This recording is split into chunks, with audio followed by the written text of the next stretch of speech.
hello viewers TET সম্পৰ্কে এটি notification আহিছিলে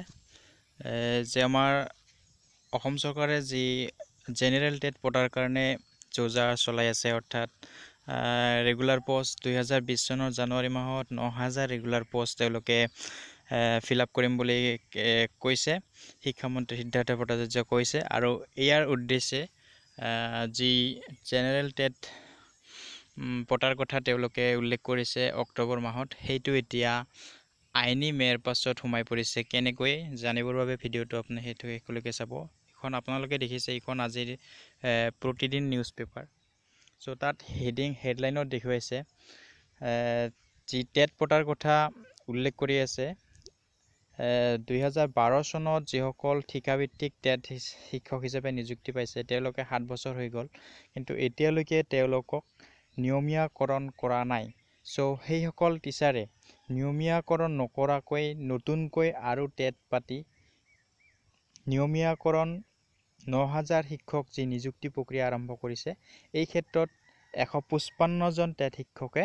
হাইকোৰ্টৰ ৰায়ৰ বিৰুদ্ধে সুপ্ৰিম কোৰ্টত এটি গোচৰ ৰুজু কৰিছে অৰ্থাৎ অসম চৰকাৰৰ যে শুনানি আছিল হাইকোৰ্টে যি শুনানি প্ৰদান কৰিছে ৰায় প্ৰদান কৰিছে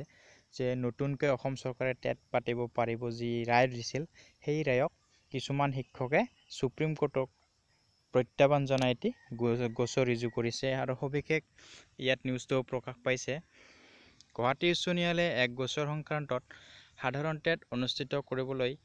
অসম চৰকাৰক দিয়া নিৰ্দেশক প্ৰত্যাহ্বান জনাই মিলন মজুমদাৰ হোৱা 155 জনকৈ ঠিকাভিত্তিক টেট শিক্ষকে সৰ্বোচ্চ ন্যায়ালয়ত এখন SLPC দাখিল কৰিছে 1886/2019 ডায়েৰী নম্বৰত তালিকাভুক্ত হোৱা ঠিকাভিত্তিক টেট শিক্ষকসকলৰ এই আবেদনখনত বৰ্তমানলৈকে শুনানি অনুষ্ঠিত হোৱা নাই কিন্তু এই গোচৰৰ লগে লগে সাধাৰণ টেট অনুষ্ঠিত কৰি চৰকাৰ তথা শিক্ষা বিভাগে নিয়মীয়া শিক্ষক নিযুক্তিৰ বাবে চলোৱা সমগ্ৰ প্ৰক্ৰিয়াটোৱে আইনী মেৰ পাছত সোমাই পৰিল অৰ্থাৎ যি 155 গৰাকী টেট শিক্ষকে যি হাইকোৰ্টৰ ৰায়ক যে হাইকোৰ্টে যি জেনেৰেল টেট পাতিবৰ কাৰণে অসম চৰকাৰক নিৰ্দেশ প্ৰদান কৰিছিল সেই প্ৰত্যাহ্বান জনাই কিছুমান শিক্ষকে সুপ্ৰিম কোৰ্টক গোচৰ ৰুজু কৰিছে অৰ্থাৎ এতিয়া সুপ্ৰিম কোৰ্টে কি ৰায় প্ৰদান কৰে 155 জন টেট শিক্ষকৰ সপক্ষে না বিপক্ষে ৰায় প্ৰদান কৰে এইটো